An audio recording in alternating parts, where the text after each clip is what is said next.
Bonjour. Nous avons publié hier sur le site de monjournaldz.com un article comportant un certain nombre d'informations qui nous sont parvenues d'Algériens vivant en Algérie et très proches du général Hamel, qui nous ont apporté des révélations sur ses biens mal acquis et les biens de ses enfants. Parce que ce général Hamel, qui est à la tête de la police algérienne depuis 2010, s'est constitué une richesse, une fortune en un temps record. Évidemment, nous attendions une réaction. L'article a fait le buzz. Plus de 200 000 lectures en moins de 24 heures. Et ça va continuer encore. Beaucoup de commentaires. Et intrusion de quelques larbins du général Hamel pour, nous menacer de poursuites judiciaires. Eh bien, qu'ils soient les bienvenus. C'est ce que nous souhaitons. Et d'ailleurs, nous l'avons demandé dans notre article. Des poursuites judiciaires, oui, ce sera le procès du général Hamel à l'envers. Celui qui compte nous arroser, il va être arrosé. Deuxièmement, et là c'est plus grave, ça reflète le véritable visage de ce général, parce que il est entouré de voyous. Il a toujours utilisé les voyous, comme cela a été pendant les manifestations de 2011, et chaque fois qu'il y a une manifestation contre le régime, ils utilisent les voyous, et un de ces jours j'expliquerai le procédé utilisé pour instrumentaliser toute une faune de voyous contre les militants et contre les opposants. Alors, un de ces voyous, je ne citerai pas son nom pour ne pas polluer et ma bouche et ma langue, et ne pas polluer aussi les oreilles de ceux qui nous écoutent. Vous pouvez trouver son nom sur les commentaires de l'article, sur monjournaldz.com.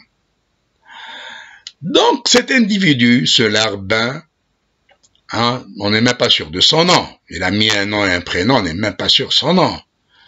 Après avoir menacé de lancer des poursuites judiciaires, a menacé, a proféré des menaces physiques, de voyous, en me disant qu'il viendra à Lille, et que la nuit, tous les chats sont gris. Et donc, d'ailleurs, ça, on va le retenir contre lui quand il viendra. Si il vient, évidemment, s'il a le courage, je pense pas. Les larbins sont des lâches. Les larbins sont des lâches. Ils ne vont jamais jusqu'au bout. Ils sont des lâches.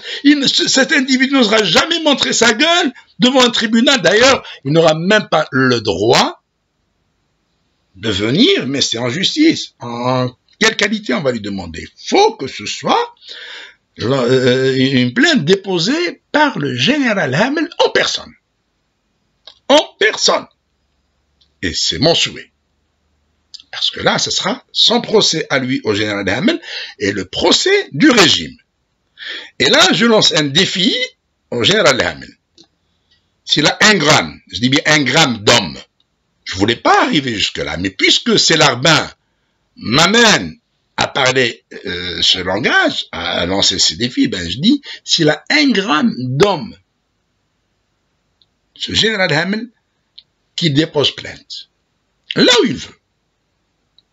Et s'il a 1 gramme d'homme, comme moi j'ai sorti tout un dossier sur lui, qu'il me trouve 1 gramme, une seule sale affaire.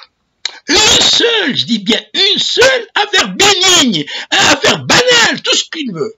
S'il m'en trouve une, pour lui montrer que les hommes qui s'attaquent à ces mafieux, à ces prédateurs, l'homme que je suis est un homme propre, blanc comme neige, comme je l'ai toujours dit. Ni l'Hamel, ni les autres ne parviendront à me trouver, ne serait-ce qu'un seul pou dans la tête. Bien avant lui, le général Toufik, au fait de sa force, le général Nzal, Ali Belkhir, hein, tous ces généraux que j'ai cités et que j'ai dénoncés un par un, hein, en sortant leur cursus, en sortant toutes leurs sales affaires dans la mafia des généraux. C'est ça la mafia des généraux. Ils n'ont pas pu me trouver une seule compromission. Un seul truc qu'ils peuvent, parce que ce larbin de Monaco, hein, regardez, Monaco, la ville la plus chère du monde, hein, quel est l'Algérien qui peut y vivre? Hein, il faut être vraiment un grand voleur, et c'est normal qu'il défend les voleurs, bien sûr, il défend les voleurs, hein, ceux qui s'assemblent se ressemblent. Alors, ce larbin me dit que tu as des casseroles. Ramène-les, sors-les ces casseroles. Sors-les. Et arrêtez de sortir ces histoires à dormir debout. Ah, tu es agent de la DST. D'abord, tête d'abruti. La DST n'existe plus. Un. Deuxièmement, la DST n'a pas besoin de Hicham Aboud. Les services français n'ont pas besoin de Hicham Aboud, de son exil lointain, pour leur donner quoi que ce soit. Il n'a absolument rien. Les services de renseignement français ont Saïd Bouteflika dans la main. Il a tout donné. Quand un service de renseignement détient le dossier médical du chef de l'État, que reste-t-il comme secret pour l'État algérien? Quand les nababs du régime achètent des biens en France et obtiennent des cartes de séjour en France, et chaque fois qu'ils rentrent, ils sont ministres, ils sont responsables, ils sont briefés et débriefés. Hop, viens, on a besoin de vous. Il se met à table. On n'achète pas un appartement à 200 000 ou 600 000 euros sans se mettre à table, parce que sinon, c'est très simple, vous êtes tenu de justifier l'origine des fonds. Vous êtes tenu de justifier, d'où avez-vous ramené l'argent? Mais quand vous venez vous mettre à table, voilà, ceux qui viennent se mettre à table sont des ministres, sont des grands nababs, ils ont des secrets. Il n'est ni ministre, ni grand nabab, il n'est rien du tout. Il n'a rien, qu'est-ce qu'il peut donner aux Français? Ou aux autres.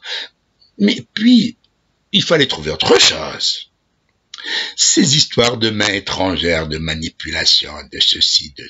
ça tient plus, parce que les Algériens veulent du concret.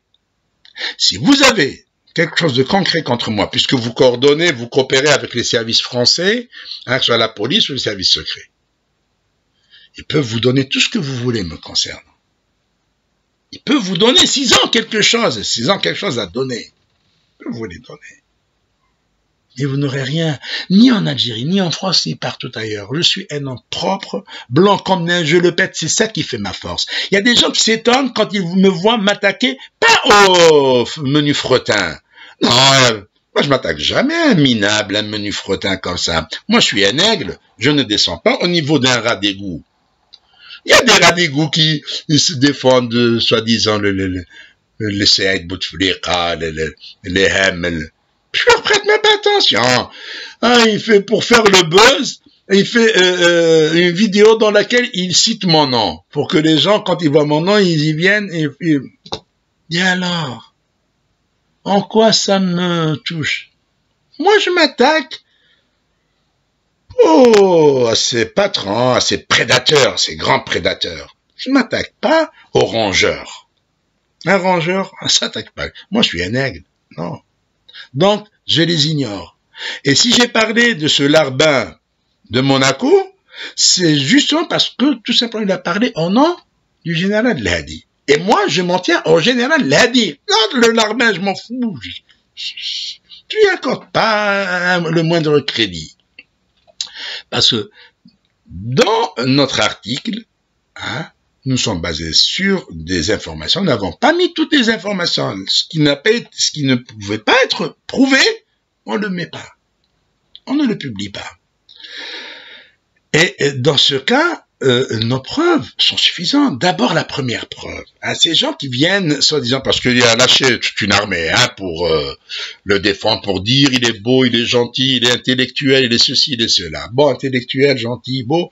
Attendez, le jour où le Hamel a été désigné à la tête de la Direction Générale de la Sûreté Nationale, j'étais invité à la chaîne Midi 1 à Tanger, pour parler justement de cette nomination.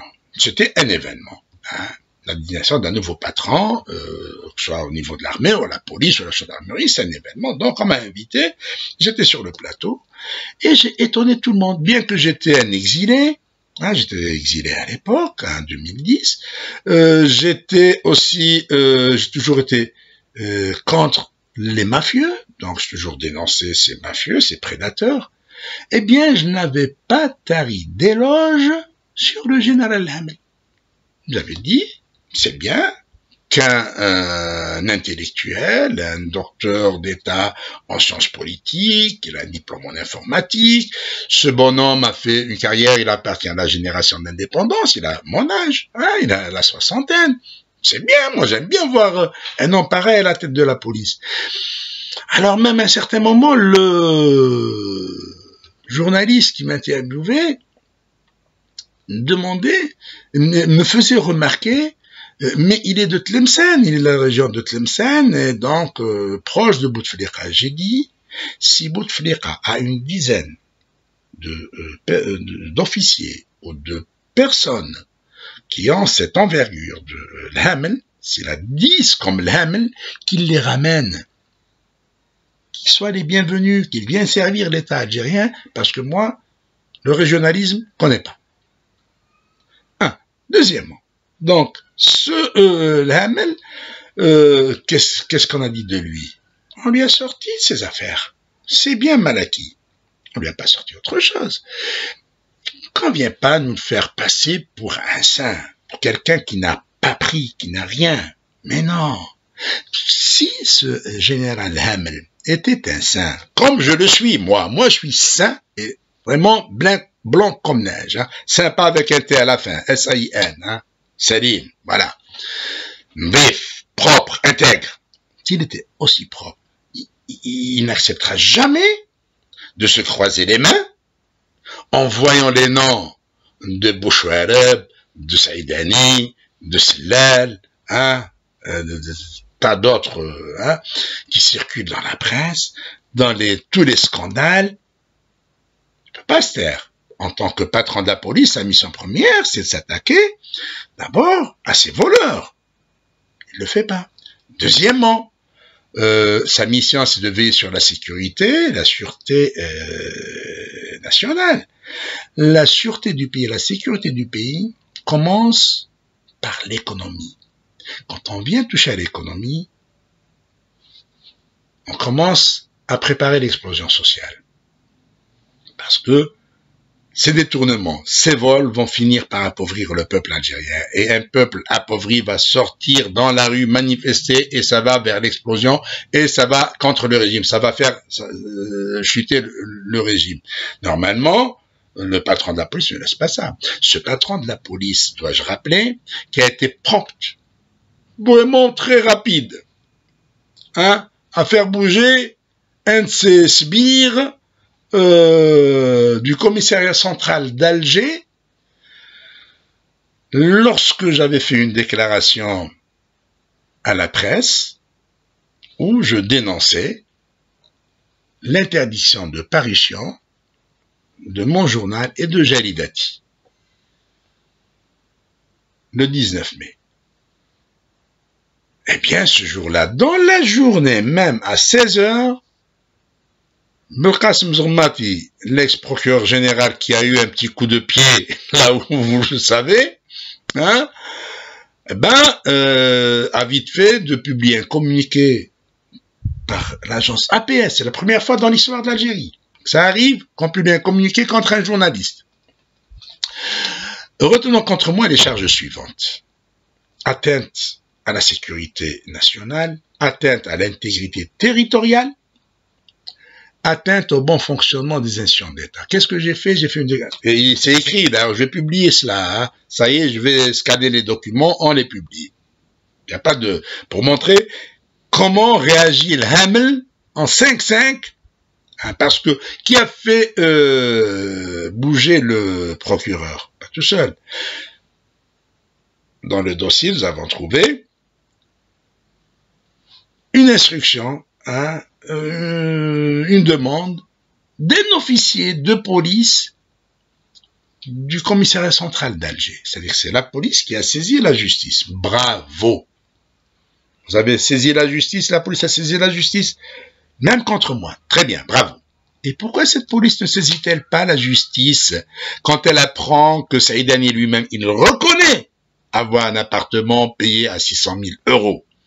Pourquoi cette police ne réagit-elle pas et ne fait-elle pas actionner la justice pour interroger Saïdani? Doit-il ramener 600 000 euros? La même chose pour Bouchouerb, la même chose pour Sellal et tant d'autres. Ils sont nombreux, je ne sais que ces trois, mais ils sont nombreux.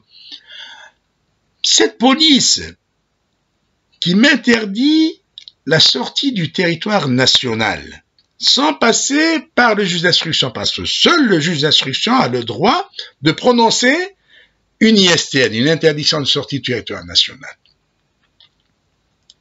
C'est la police qui l'a faite. Eh ben, très bien. Allez, j'accepte. Mais cette police du général Hamel, pourquoi n'a-t-elle pas prononcé l'interdiction de sortie du territoire national pour Cheikh Ibrahim? Il est sorti, allez, il a échappé au mail. Et à son retour, pourquoi on n'arrête pas? Pourquoi ne saisit-on pas la justice pour dire que ce Cheikh Ibrahim a une tonne de dossiers de corruption, de détournement, de trucs, et c'est même pas le justice algérienne qui est derrière, ce sont des poursuites judiciaires italiennes. Cette police du général Hamel, c'est elle qui assure la sécurité de Cheikh Ibrahim dans ses déplacements pour faire le tour des zaouïas. Mais c'est pas possible. Quand on protège un voleur de l'envergure de Cheikh Ibrahim, il faut qu'on soit au moins un petit voleur. Et ce que nous avons cité comme bien mal acquis par le général Hamel, c'est des broutilles, c'est du rien par rapport à ce que possèdent d'autres, qui sont même pas policiers, qui sont même pas généraux. Je prends le cas juste de le président de la fédération de football, des hôtels en Arabie Saoudite, des biens en Algérie. Je les ai cités, c'est dans un dossier que j'ai publié dans mon journal quand il paraissait en version papier, sur 3 numéros. J'étais en Algérie et Rawarawa n'a pas pu m'intenter une action en justice, bien qu'il a l'habitude de le faire contre les autres. Melzi, le directeur du club des Pins, la même chose. Donc, Hamel, ce que nous avons cité, et ce que savent nos sources, ce sont des broutilles. 2 hôtels, 5000 hectares à Adrar, oui, un complexe touristique de 25 chalets. C'est rien, ça. On lui a pas cité des biens immobiliers à l'étranger. Je sais pas s'il en a, s'il en a pas, s'il n'est pas encore arrivé à ce stade. Donc, où est le problème? Alors, pourquoi ces larbins s'agitent-ils? Et révèlent-ils leur visage de voyous en proférant des menaces physiques? Est-ce que nous allons sortir devant la justice si, évidemment, ils iront au bout de leurs promesses? Parce qu'un lâche, un larbin est toujours lâche, et un lâche ne va jamais au bout de ses idées. Voilà. Donc, pour clore, je rappelle au général Hamel, qui est le candidat favori de Saïd Bouteflika, parce que si ce bonhomme était un candidat normal, il n'y a pas de problème. Mais il est candidat favori de Saïd Bouteflika pour perpétuer ce régime prédateur, pour que tous les voleurs qui ont appauvri le peuple algérien bénéficient de l'impunité.